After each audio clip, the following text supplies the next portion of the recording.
decisions legalizing abortion on demand throughout pregnancy, we mourn the estimated 50 million innocent girls and boys whose lives were cut off by abortion, a staggering loss of children's lives equal to 6 times the total number of children, all people, young and old, living in my home state of New Jersey.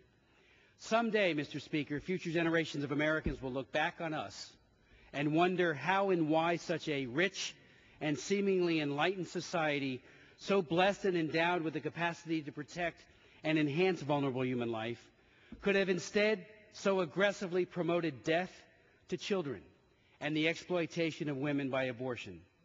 They will note with keen sadness that some of our most prominent politicians and media icons often spoke of human and civil rights while precluding virtually all protection to the most persecuted minority in the world today, unborn children. On Sunday, Senator Barack Obama criticized Americans for both our moral deficit and what he called our empathy deficit, and called upon us to be our brothers and sisters' keepers. Can Senator Obama not see, appreciate, or understand that the abortion culture that he and others so assiduously promote lacks all empathy for unborn children, be they black, white, Latino, or Asian, and is at best profoundly misguided when it comes to their mothers?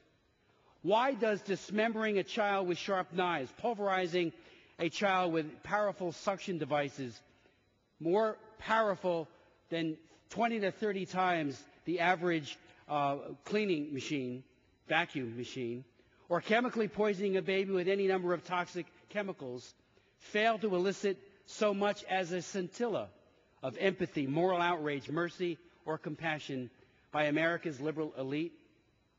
Abortion destroys the very life of our brothers and sisters, and the pro-abortion movement is the quintessential example of an empathy deficit.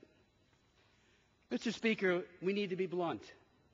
Abortion is violence against children. It's extreme child abuse. Strip away the euphemisms, it is cruelty to children. Sadly, abortion is not only legal until birth, but the daily perpetrators of this terrible injustice are massively subsidized by liberal politicians who enrich the abortion industry with taxpayer funds. In 2008, the largest abortion provider in the nation, Planned Parenthood, continues to receive huge amounts of taxpayer funds. Some time ago on this floor, Mr. Speaker, I asked Americans, I asked my colleagues, and suggested it was time to take a second look at Planned Parenthood, Child Abuse Incorporated. Every year, they abort over 265,000 children in their clinics. A huge and staggering, a stunning number of child deaths. And yet, they get massive amounts of federal funds and local funds. Mr. Speaker, there are at least 2 victims in every abortion.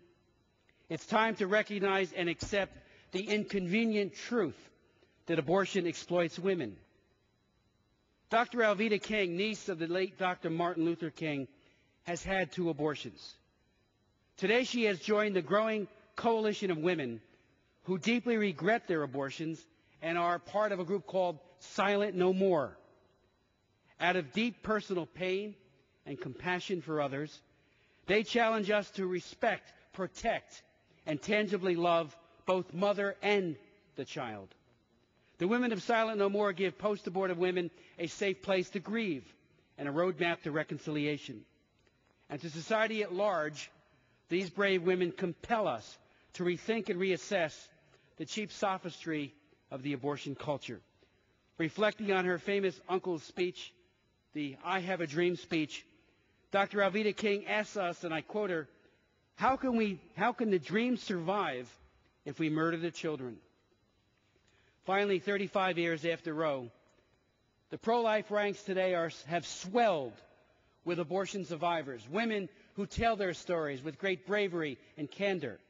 I remember hearing a woman right outside of the Supreme Court who, while she was actually getting the abortion, said to the doctor she was only partially sedated, said, "It's trying to move." She said she wanted to get up off of that table and run out the door And the nurses practically screamed at her and said, "It's too late. The abortion is already underway."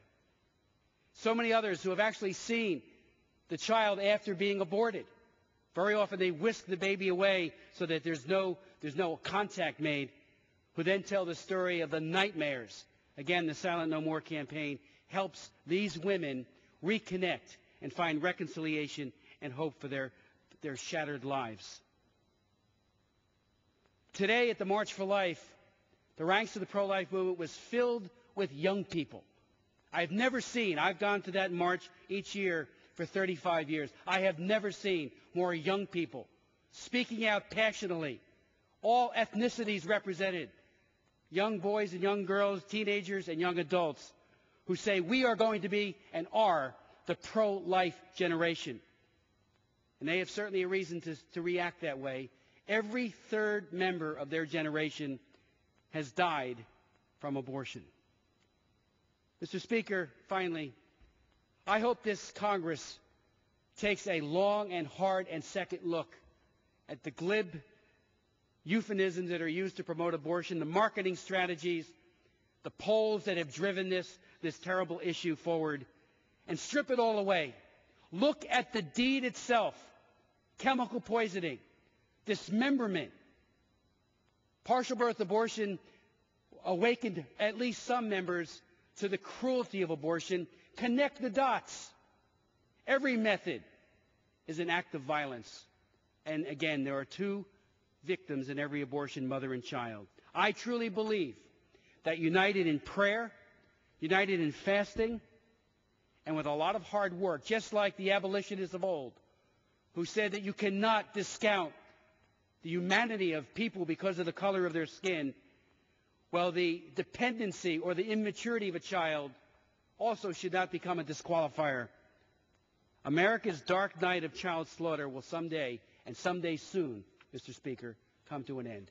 I yield back to Mr. Franks and thank him for his extraordinary leadership on this human rights issue.